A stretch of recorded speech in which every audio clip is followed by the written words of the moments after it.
The Washington Commanders have been one of the surprise teams of the NFL season, and now they should go all in on Davante Adams. That and more on today's edition of Locked On NFL. The new Locked On NFL. The madman Tyler Rowland is your double shot of NFL espresso with the Locked On local experts on every major story.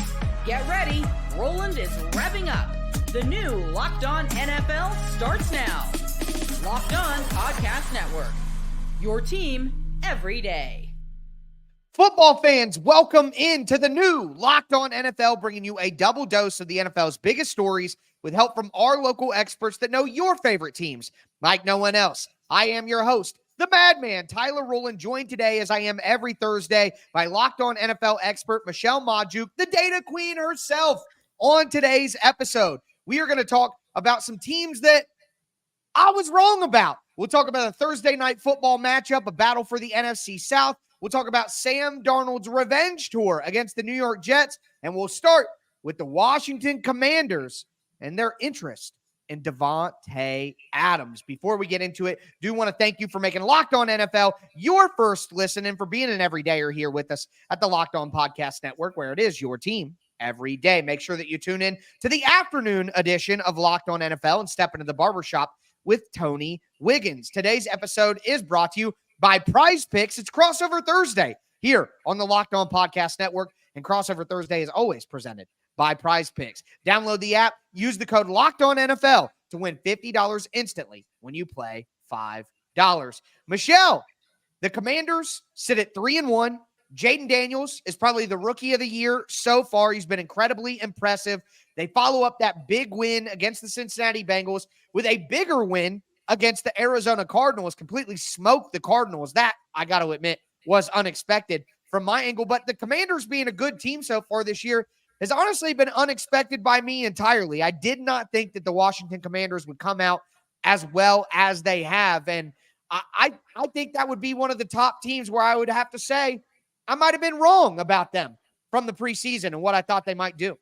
Yeah, absolutely. I'm with you here with being wrong on the offense, right? Their defense still stinks. Like, I know they limited Cardinals in points last week, but they're still like the worst pass defense in the league. They've allowed 10 passing touchdowns, 0 interceptions, the highest passer rating in the league, the worst third down defense. So their defense still stinks, right? They're still not going to be Super Bowl contenders, but their offense is exciting.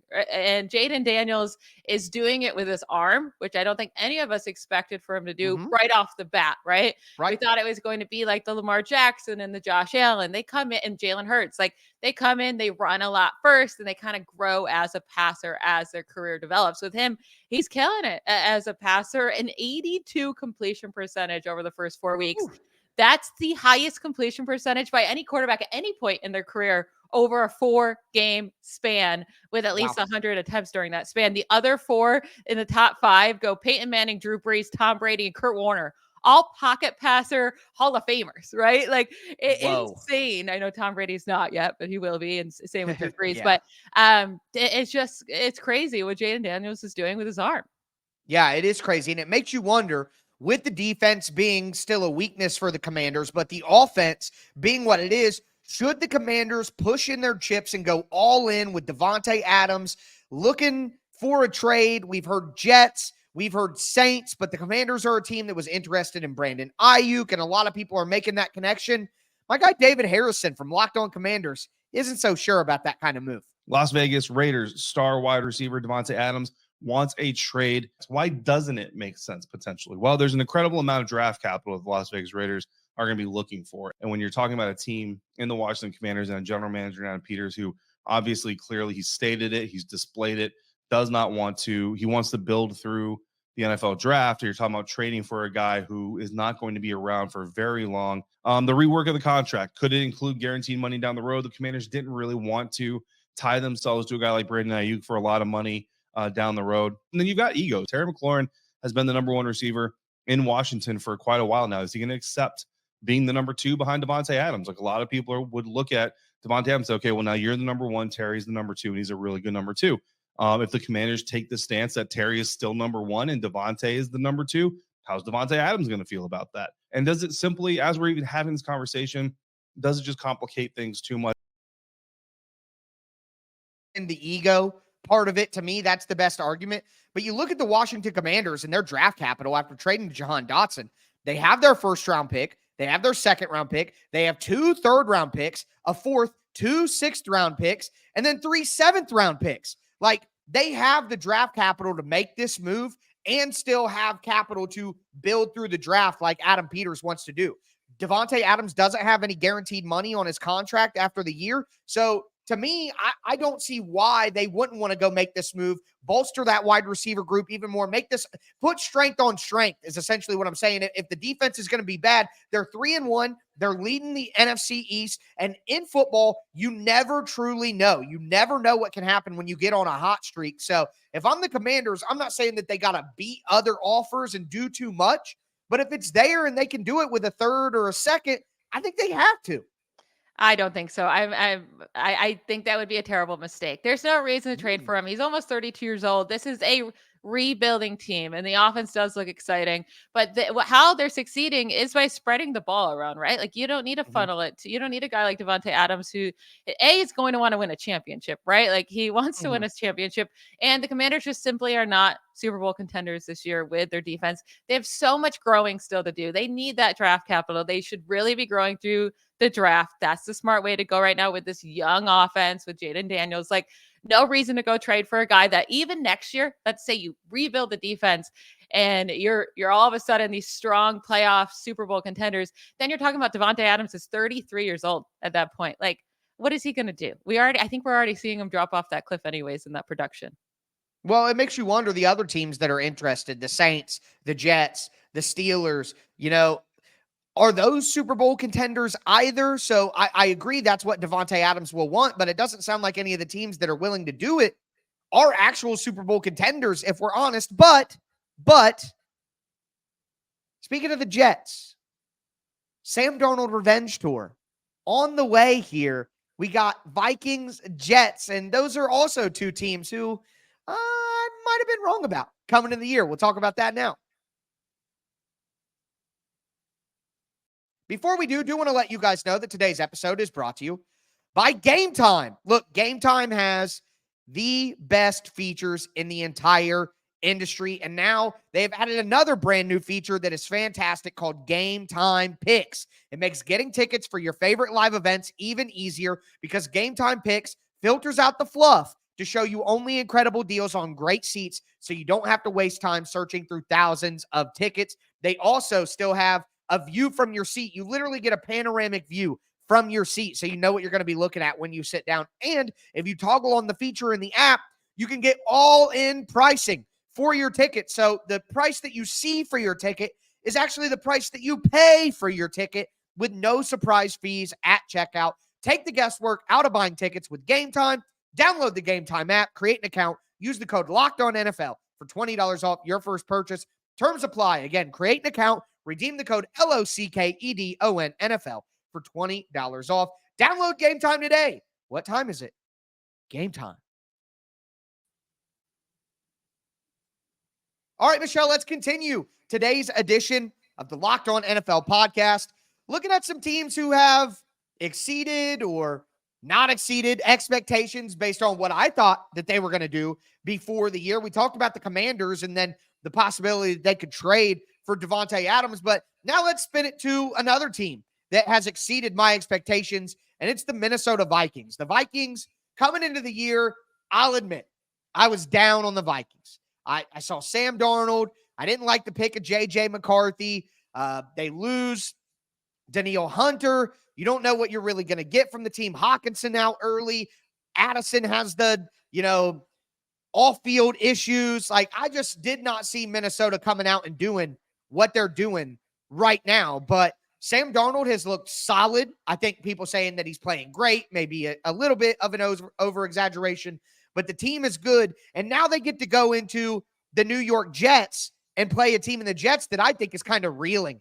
Aaron Rodgers is banged up. You have Garrett Wilson talking about how the offense that they're running isn't doing some of the stuff that other offenses are doing. Michelle, I'm going to go out here and I'm going to say it.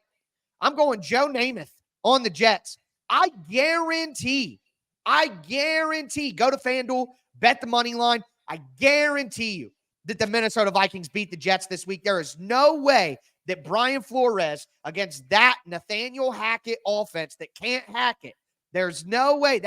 Did you see that? That was a joke. That was all right. Anyways, I'm just guaranteeing that the Vikings slaughter the Jets this weekend.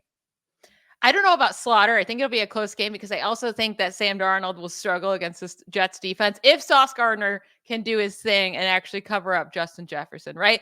Like, Kevin O'Connell has made this so easy for Sam Darnold. He's just throwing to wide open guys. He is still making a lot of stupid mistakes that are just being dropped by defenses. It's incredible. Right. This ball is bouncing every way that someone is on Sam Darnold's side this year, and sooner or later that will regress. Sooner or later, these defensive takeaways have to regress too. Like, this defense is playing lights out, getting so much pressure, causing a lot of these turnovers, but it can't always be multiple turnovers a game where it puts you in the 15-yard line where Sam Darnold has to throw one wide open pass to Justin Jefferson, right? Like, it can't always be that easy. And I don't think it will be against the Jets, but this Jets offense is just, they're slightly better with Aaron Rodgers, but that was going to happen. You had the worst quarterback play ever. They're still averaging only 19 points per game, 21st in the NFL.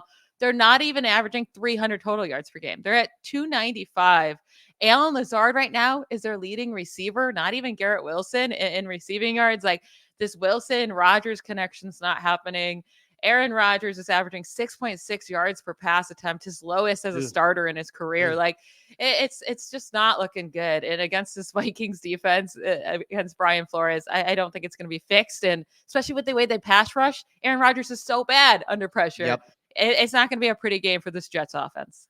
Well, that's funny because I agree with you, but there are some people who think, did Matt LaFleur figure out the Vikings defense last week in the second half? And that's something that even Minnesota Vikings fans are a bit worried about. Luke Braun answered a question about exactly that on Locked On Vikings. What happened with the Vikings was, for one, I think just brains fell out a little bit. You had some guys kind of dropping to sides that you weren't supposed to. Relating to eyes maybe a little too hard, which is hard to get mad at them for, but sometimes they just were missing landmarks. And on top of that, it took the Packers forever to find those holes. There's always going to be holes in the zone when you send a blitz. And Flores kept blitzing. He did not stop blitzing. And until it was like the literal last drive where the fact that it took a minute was enough to essentially ensure that you win the game. But the other thing was that Jordan Love just escaped a lot of pressure. In fact, it leads me to the next question, which comes from Smart Guy Rye, who says, Vikings brought a lot of pressure, but little got home. Why is that? And I think, Smart Guy Rye, you might be missing that they got 20 pressures. And that goes back to what we're talking about. Like, Jordan Love, far more athletic and mobile than Aaron Rodgers at this stage of his career. And that's why I'm so bold about the Vikings winning this game, because Flores is going to bring that heat on Rodgers. And there's no way that a healthy 40-year-old Aaron Rodgers, let alone a banged up Aaron Rodgers, can handle it. Yeah, he's not going to be able to run away from this pressure. It's going to be ugly. And I just think overall this game is going to be ugly. I don't love that it's this island game. London games also seem to start really, really slow. Not as much production either because this team's been traveling and off of different time zones, and their bodies are just not set, right? What they're used to. So overall, I think this game is going to be really gross. But I was very, very wrong about the Vikings this season. I do think they're going to be a good team because, look at the teams that they beat. It hasn't been an easy schedule. It's the 49ers. And really that whole game, they looked dominant. I know they only won by 6. They dominated the Texans. And again, at the end of the Packers game, it doesn't look like they dominated, but they did. It was a 28-0 win. The Packers were able to come back at the end, but still it was always, you never really were worried about them losing that game. They have faced some good competition and got it through. I trust their coaching staff a lot. I think the Vikings may have been the team I was most wrong about. The Jets, I kind of thought this is where they would be, but also their 2 wins were not impressive at all. The Titans and the Patriots, gross. Got destroyed by the 49ers in week 1, somehow lose to the Broncos. That's just embarrassing. Yes, it was an embarrassing loss, and I think it just highlights Nathaniel Hackett is not an NFL offensive coordinator. And the fact that he continues to be an Aaron Rodgers merchant, it's killing the Jets. And I just can't believe that they won't make a change. But I'll tell you a team that I was wrong about on the other side of it. Not that I thought they wouldn't be as good as they are, but a team that I thought would be better than they are is the Cincinnati Bengals. And I thought that the Bengals would reclaim the AFC North this year. I thought a healthy Joe Burrow would allow them to do that. And the crazy thing is, if you ask me, what would make you wrong about it, I would say, Burrow probably got hurt again, or the offensive line sustained injuries and it couldn't protect. But it's been that defense. And it seems like a lot of people in Bengals land are upset about that defense. And our guys over at Locked On Bengals have been answering questions about that secondary specifically for quite some time now. Geno Stone has been worse than Von Bell. If we're doing that, if we're doing the stock watch, which the Bengals have to do internally, of course, and since this is Locked On Bengals, we will certainly do. If I was ranking the Bengals roster right now, 1 to 53, Von Bell would be higher than Geno Stone, because the plays that I've noticed Geno Stone are usually negative plays. The one chance he had at an interception, the ball got ripped from him in week 1. What were the Bengals bringing him in for? To make big plays. He had 7 interceptions last year for the Ravens. The Bengals need that. This defense desperately needs that. And we haven't seen it through 4 weeks. Doesn't mean we're not going to see it. Revenge game coming against the Ravens this week. Who knows? Maybe it happens. But this idea that putting Jordan Battle in for Von Bell is going to solve the Bengals' issues defensively. I think Von has been okay. I don't think he's been great. I don't think he's been bad. Yeah, I think the Bengals have way more issues than just their safeties. You know what I mean? And again, James mentioned it. They're going up against the Ravens this week. That's usually a good game between those two. But if the Bengals drop to 1-4 and lose against the Baltimore Ravens, I mean, their schedule has been easy, in my opinion, but I keep saying that and they keep losing anyway. You know what I mean? So if they drop to 1-4, I think the Bengals playoff chances are essentially cooked. And I will admit, I was wrong about what they would be this year. So I'll say they're a lot like the Commanders in the way that I think their offense is going to be very, very good. It's picked up the last couple of games. With T. Higgins back, that's going to be huge for them. And I think overall, like, this offense will roll and they'll be really good and they're going to win them some games, right? But if this defense continues the way they are, I mean, they can't stop anything. They really, really can't. And it's not, like you said, it's not just the safeties. It's not just through the air. Like, they couldn't stop Ramondre Stevenson in week 1. In week 3, it wasn't just Jayden Daniels doing it with his arm. He was doing it with his legs. And then Brian Robinson couldn't be stopped. Austin Eckler brought a long one to the house. He may have brought 2. I can't really remember, but it was at least the Panthers' one long offense looked good. Yeah. Hubbard was doing it. Deontay Johnson, like, they can't stop at any parts of the defense. So that's scary for them. Now Trey Hendrickson is dealing with a stinger. We'll see if he can even play this week. If you don't have Hendrickson, he's your best player by far on defense. I don't know how they're going to beat this Ravens team. Well, it's funny. The Trey Hendrickson on the Bengals defense reminds me of the meme where you have like the Lamborghini parked at the trailer park. It's like, wait a minute, what's going on here? That's how I feel watching Trey Hendrickson on the Bengals. And what I would say is, the Bengals have scored 30-plus points in 2 straight weeks. But it wasn't against the Ravens defense. It was against that Commanders defense and against the Panthers defense. So, we'll see if that offense is really as good as it's looked the last few weeks when they take on the Ravens this week. But there's another fantastic game on Thursday Night Football. Well, I said there is a fantastic game on Thursday Night Football. I wouldn't say another after last week's game, but we'll see if I can't go to 1-4 on my picks on Thursday Night Football. Michelle continues to smoke me, but I guess this whole episode is about me being wrong, so it's only right that we cover that. Bucks, Falcons, Thursday Night Football, Locked On Podcast Network, your team every day. Today's episode is brought to you by FanDuel Sportsbook. Hey, NFL fans, yes, I'm talking to you, NFL fans. You could start the second quarter of the season with a big return on FanDuel, America's #1 sportsbook. When you get a hunch in the middle of the game, you can check out the latest stats, you can view live play-by-play, and so much more on the same exact page where you place your bets. You'll get started with $200 in bonus bets guaranteed when you place your first $5 bet. You want to place a $5 bet, Minnesota Vikings money line. Maybe you parlay that with the Baltimore Ravens money line. It's a pretty good way to start with a $5 bet. But make sure that you do that on America's #1 sportsbook. It's FanDuel. Go to FanDuel.com. All right, Michelle, let's cap off today's edition of the Locked On NFL podcast. We talked about the Washington Commanders, and Jayden Daniels being the rookie of the year so far, and whether they should go get Davante Adams, Sam Darnold's revenge tour, and how we were wrong about the Vikings. But now I want to talk about some of these teams in the NFC South. The NFC South is going to be a bloodbath this year. The Tampa Bay Buccaneers are currently leading with a 3-1 record. They're going to be taking on the Atlanta Falcons, who are a shady 2-2, I would call it. It's a little skeptical, in my opinion, based on that last week. And that's why I'm taking the Tampa Bay Buccaneers in this game. Now, I will admit, I had a little bit of pause. Tampa Bay is going to be without quite a few players with injury, but Atlanta has some injuries as well. And you look at that game last week against the Saints fumbled a punt. Rashid Shaheed fumbled a punt at the goal line, and then the Falcons jumped on it. There was a turnover that went for a touchdown. The Atlanta Falcons offense has been somewhat of a mess, quite honestly. And it's funny because everybody was like, get Arthur Smith out of there. Let's see this offense really hum. And now, the offense has not been very good. I think Tampa Bay is missing some key players, but I still think Tampa Bay is the better team. Yeah, simply Baker Mayfield and the Buccaneers offense is playing so much better than the Falcons. And I'm not even putting it on Kirk Cousins. Like, I feel like no one's creating separation. The issue with Drake London is he's a good big playmaker, but he's not great at creating separation.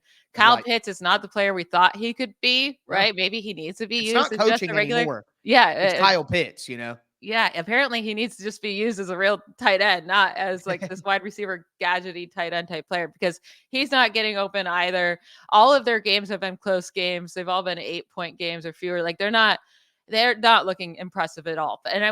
The Buccaneers though have had games they look impressive. Now that week 1 win when they blew out the Commanders, that looks even better, right? Than what it did at the time. They beat the Lions, not beat up, but they beat the Lions. That's a huge win.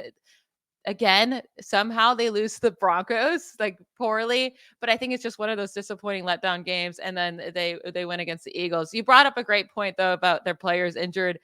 They didn't have 19 players last week. 19 players were on the injury report last week. 15 players were listed or did not practice on Monday I guess it's not really technically a practice, but they might be out with a lot more players again this week. That's the only worry. But I still have confidence that Baker and this offense will get it done.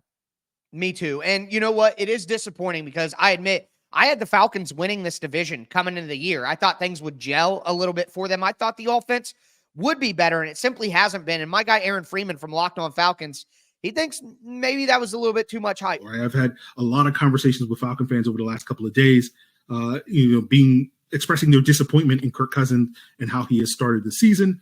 From my perspective, I think that's a lot of people are disappointed because they had overly high expectations because they were drinking the Kool-Aid over the summer and buying all the hype about how this team was going to, be great this year and all that stuff and be an elite team and be a Super Bowl contender and all that stuff. And it was like, they're just a borderline playoff team. And that's kind of what they have been so far through 4 weeks, if that, right? We're working towards that, being a borderline playoff team. If you ask me, we're still not quite there yet. But, I think everybody bought into the hype that Kirk was going to be this sort of savior because of all the Falcons are just a quarterback away narrative that was so pervasive this offseason that you heard me push back against. And to me, the reason I push back against is not because I'm a hater, but just because that didn't mesh with reality with Kirk Cousins in the past, right? Kirk has been to the playoffs 3 times in 9 years as a starter. So there's no automatic, hey, you get Kirk Cousins, you're a playoff team. That's a great point. A great point that Kirk Cousins has only made the playoffs 33% of the time in his last 9 seasons. Aaron, I think you are a hater, though. Just kidding. Aaron's my guy over at Locked On Falcons. But I am, after the bad Thursday night game, Jets-Patriots, and then, the Cowboys-Giants game was only a 5-point game, but let's be honest, it wasn't a very entertaining game. I do think that we at least get an entertaining football game in this matchup between the Bucs and the Falcons, and I'm going to take my medicine and learn my lesson, and I'm going to go with you, Michelle, this time instead of going against you. I'm going to take the Bucs in this one. Well, now I feel like I need to take the Falcons because you've been so wrong, maybe I go on the other side. No, I'm just kidding. I'm taking the Bucs. I do wonder, maybe this can be Kirk Cousins coming out game with the Falcons because the Buccaneers defense can be beat for sure. They need to pick it up. I mean, they're averaging fewer points per game, total yards per game, passing yards per game than they were last year, which is crazy because last year they had Desmond Ridder and Taylor Heineke, and For them to be worse than last year with Kirk Cousins, like something's wrong there. They need to figure it out. But against this Buccaneers defense, especially with all the injuries, they should be able to. I love points, right? I want big points to be put up on the board. And I would love for Baker and Mike Evans and Chris Godwin to have to keep scoring back. I hope it's a high scoring game. But yeah, I feel strongly the Buccaneers will get it done. I will say though, I feel like whenever we start to believe in Baker, he gives us a big letdown. So if he throws 3 interceptions, I'm not going to be that surprised either. Well, I think one thing, it kind of echoes what we talked about with Aaron Rodgers and the Vikings and bringing pressure on Aaron Rodgers. Todd Bowles has to dial up the blitzes, and he has to get to Kirk Cousins and make him uncomfortable. Kirk Cousins, again, maybe not as old as Aaron Rodgers, but still an older quarterback coming off a major injury. He isn't going to want to move around too much. He looked a little bit better in recent weeks than he did at the beginning of the season when Luke Braun was on here breaking down his footwork and the pistol and all of that. But yeah, I definitely do think the Bucs need to bring that heat and make Kirk Cousins feel it and see what happens from there, especially with the injuries. We talk about the injuries with the Buccaneers, but the Falcons have injuries on their offensive line, so I would definitely test that there. But with that being said, that is going to do it for today's edition of Locked On NFL. This is coming out on a Thursday, but we all should say happy birthday to Michelle as we are recording this on her birthday. So happy birthday to the Data Queen herself. But with that being said, hope you guys enjoy the game. I'll be back on Friday with the mastermind, Ross Jackson, to break it all down. I am your host, Tyler Rowland, the Madman, and everybody stay safe out there. Bye, y'all.